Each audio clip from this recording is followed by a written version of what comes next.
Heavenly Stories.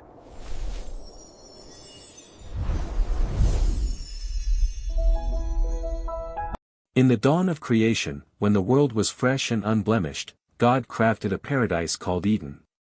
It was a garden of unimaginable beauty, where emerald leaves shimmered under golden sunlight, and rivers flowed with crystal clarity, nourishing the earth. Flowers bloomed in vibrant hues, their fragrances mingling with the sweet air, and trees bore fruit so perfect they seemed to glow with divine light. At the heart of this garden stood two trees of great significance, the tree of life, its branches heavy with promise, and the tree of the knowledge of good and evil, its fruit forbidden yet alluring. God placed Adam, the first man, in this garden.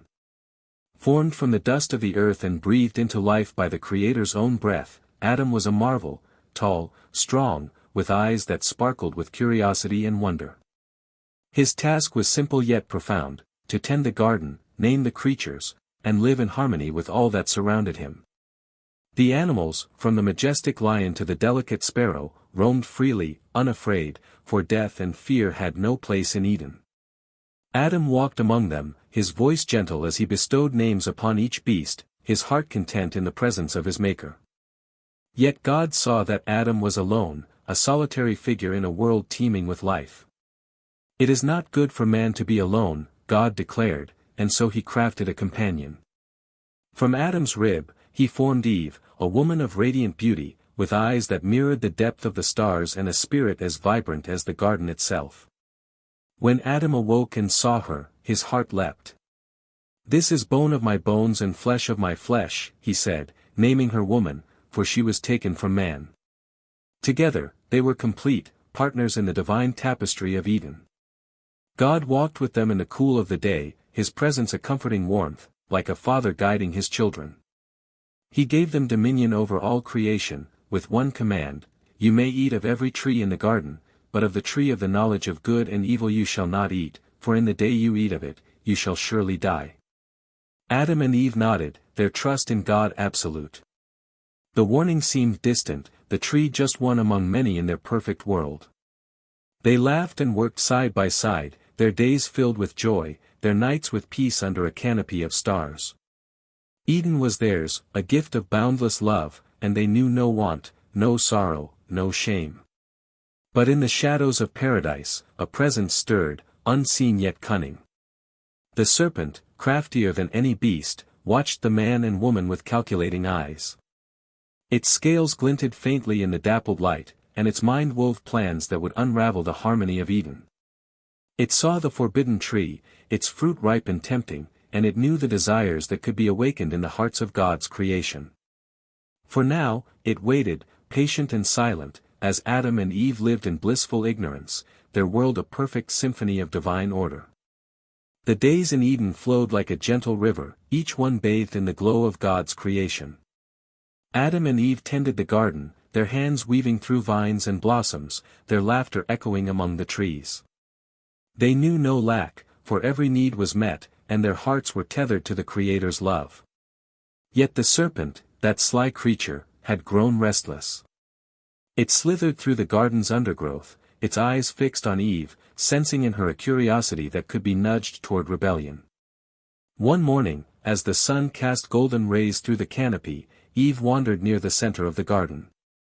The tree of the knowledge of good and evil stood there, its fruit gleaming like polished jewels, its branches swaying gently as if whispering secrets. The serpent coiled at its base, its voice smooth as honey yet sharp as a blade. "Did God really say, 'You must not eat from any tree in the garden'?" it asked, its words dripping with feigned innocence. Eve paused, her brow furrowing. "We may eat fruit from the trees in the garden," she replied, her voice steady but curious. "But God did say, 'You must not eat fruit from the tree that is in the middle of the garden, and you must not touch it, or you will die.'" Her words echoed God's command, though a flicker of uncertainty danced in her eyes as she gazed at the forbidden fruit. "You will not surely die," the serpent hissed, its tone mocking the divine warning. "For God knows that when you eat of it, your eyes will be opened, and you will be like God, knowing good and evil." The words hung in the air, tantalizing and dangerous. Eve's heart stirred. To be like God. To know what he knew.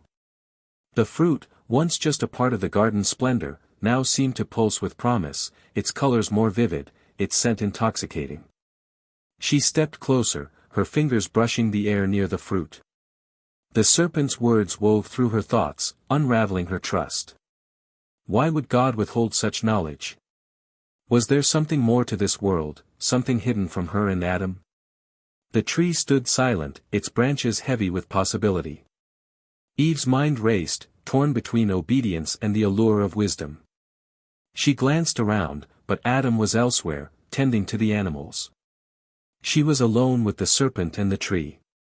The serpent slithered closer, its voice a whisper now. "Take it," it urged. "Taste it. See for yourself."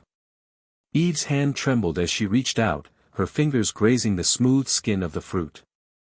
It felt warm, alive, as if it held the secrets of the universe. With a final glance at the garden's beauty, she plucked the fruit, its weight surprising in her hand. She hesitated, her heart pounding, then brought it to her lips. The first bite was sweet, sharp, unlike anything she had tasted. A rush of sensation flooded her, and her eyes widened as new thoughts, new questions, surged within her. She turned and ran to find Adam, the fruit still in her hand, its juice staining her fingers. She found him by the river, his hands busy with the vines. "Adam," she called, her voice urgent, "you must try this." She held out the fruit, her eyes bright with a strange new light. Adam looked at her, then at the fruit, his heart sinking as he recognized it. "Eve, what have you done?" he asked, but her excitement was infectious, her words echoing the serpent's promise. "It's wonderful," she said. "It opens your eyes." Adam's love for Eve warred with his loyalty to God. He knew the command, the warning of death, but Eve stood before him, alive, radiant, urging him to join her. With a heavy heart, he took the fruit and bit into it. The taste was bittersweet, and as it filled his mouth, a shadow fell over his soul. The garden, once bright, seemed to dim, and a new awareness, sharp, painful, and unfamiliar, dawned within them both. The moment Adam and Eve ate the forbidden fruit, the world shifted.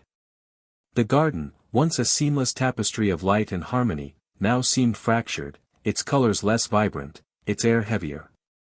Their eyes, opened as the serpent promised, saw not just beauty but something new, shame. They looked at each other, and for the first time, their nakedness felt exposed, vulnerable. Their hearts, once open and unburdened, now carried a weight they could not name. Adam's hands trembled as he dropped the fruit, its core rolling into the grass. Eve clutched her arms, her cheeks flushing with a heat that was not from the sun. "We're naked," she whispered, her voice trembling. Adam nodded, his mind racing with thoughts that had never before crossed it, fear, guilt, the sting of disobedience. They tore leaves from the fig trees, their fingers clumsy as they wove them into crude coverings, trying to hide what now felt like a flaw in their very being. The garden, though still beautiful, felt different.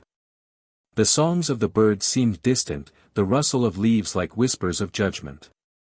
Adam and Eve hid among the trees, their hearts pounding as they heard the familiar sound of God's presence approaching in the cool of the day. His voice, once a source of comfort, now filled them with dread. "Adam, where are you?" God called, his tone both gentle and piercing, as if he already knew the answer. Adam stepped forward, his makeshift covering rustling, his voice unsteady. "I heard you in the garden, and I was afraid because I was naked, so I hid," he said, his eyes fixed on the ground. God's gaze, though unseen, felt like it could see through to their souls. "Who told you that you were naked?" he asked, his voice calm but heavy with knowledge. "Have you eaten from the tree I commanded you not to eat from?" Adam's throat tightened. He pointed to Eve, his words stumbling out. "The woman you gave me, she gave me the fruit, and I ate." His voice carried a mix of defensiveness and regret, as if he could shift the weight of his choice. God turned to Eve, his presence unwavering. "What is this you have done?" he asked. Eve's eyes darted to the ground, then to the serpent's trail in the dirt. "The serpent deceived me," she said, her voice barely above a whisper, "and I ate." God's gaze fell upon the serpent, who had slithered to the edge of the scene, its eyes gleaming with defiance.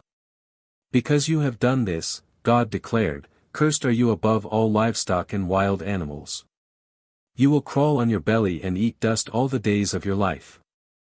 I will put enmity between you and the woman, and between your offspring and hers. He will crush your head, and you will strike his heel." The serpent hissed, its form shrinking as it slithered into the shadows, condemned to a life of lowliness. To Eve, God spoke with sorrow. "I will make your pains in childbearing very severe, with painful labor you will give birth to children. Your desire will be for your husband, and he will rule over you." Eve's heart sank, the weight of her choice settling deeper. To Adam, God said, "Because you listened to your wife and ate from the tree I commanded you not to, cursed is the ground because of you. Through painful toil you will eat food from it all the days of your life. It will produce thorns and thistles, and you will eat the plants of the field.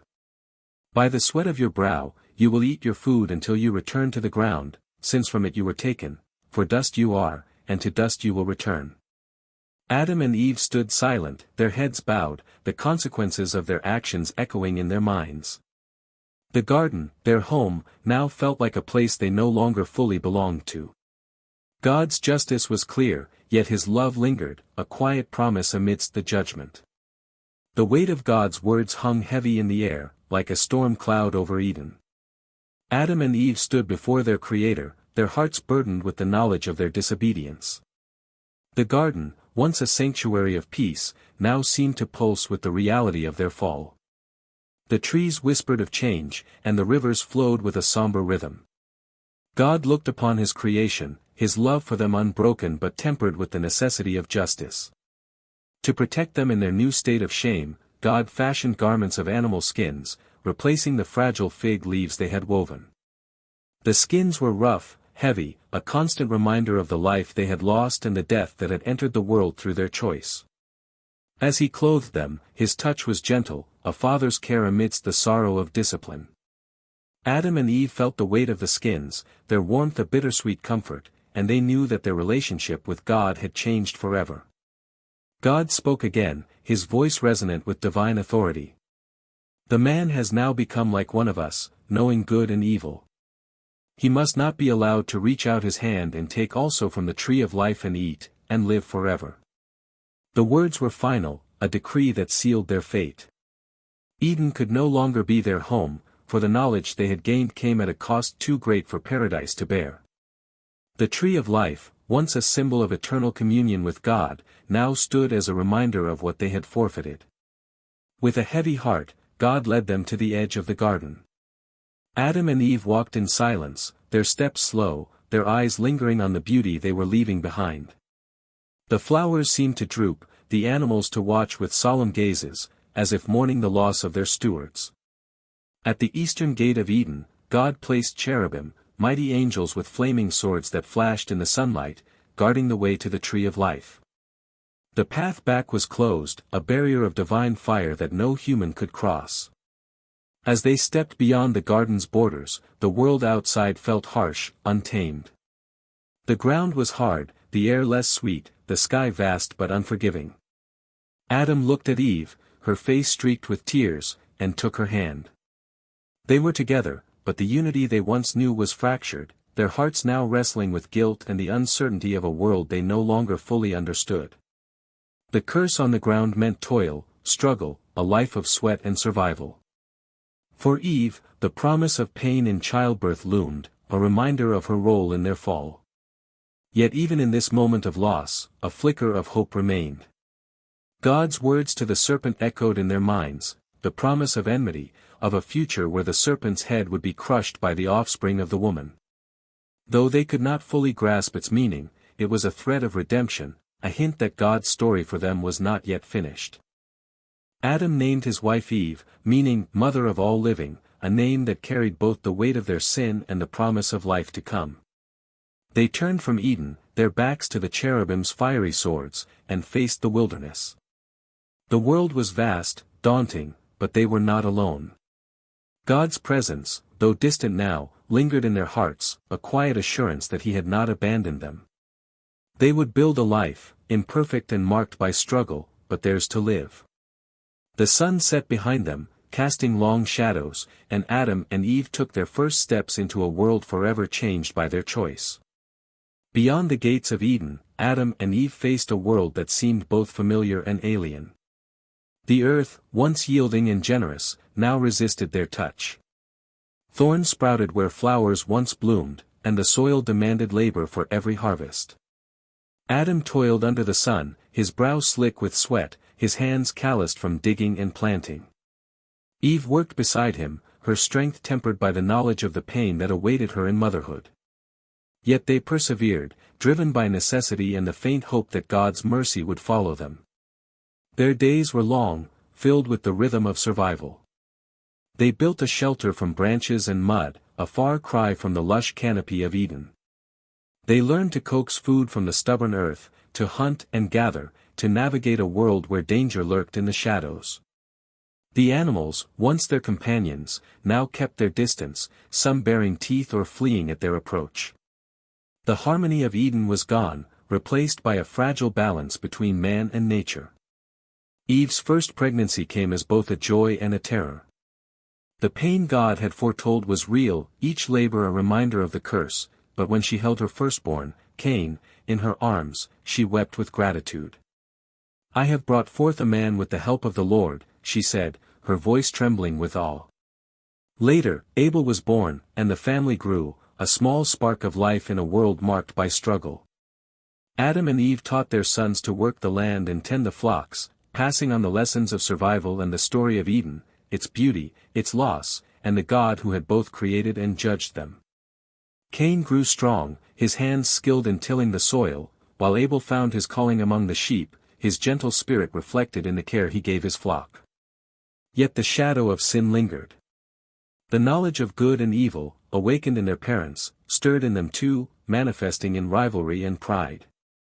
When they offered sacrifices to God, Cain from his crops, Abel from his flock, God looked with favor on Abel's offering but not on Cain's. The rejection burned in Cain's heart, a seed of anger that would grow into tragedy, foreshadowing the far-reaching consequences of the fall. Through it all, Adam and Eve clung to each other and to the promise woven into God's judgment. The serpent's defeat, though distant, was a hope they held fast. They prayed under the open sky, their voices rising to the God they could no longer see as they once had. Their faith, though tested, endured, a testament to the love that had created them and the mercy that sustained them. They told their children of Eden, of the tree, of the serpent, and of the God who was both just and loving, hoping they would carry the story forward. The world outside Eden was harsh, but it was also vast with possibility. Adam and Eve's lives became a tapestry of toil, love, and redemption, woven with threads of loss and hope. They grew old together, their bodies marked by the years, their hearts by the weight of their choices. Yet in their love for each other and their children, they glimpsed the divine image they still bore, marred but not erased. The fall had changed them, but it had not defined them. They were dust, yes, but dust touched by the breath of God, destined to carry his story into the generations to come.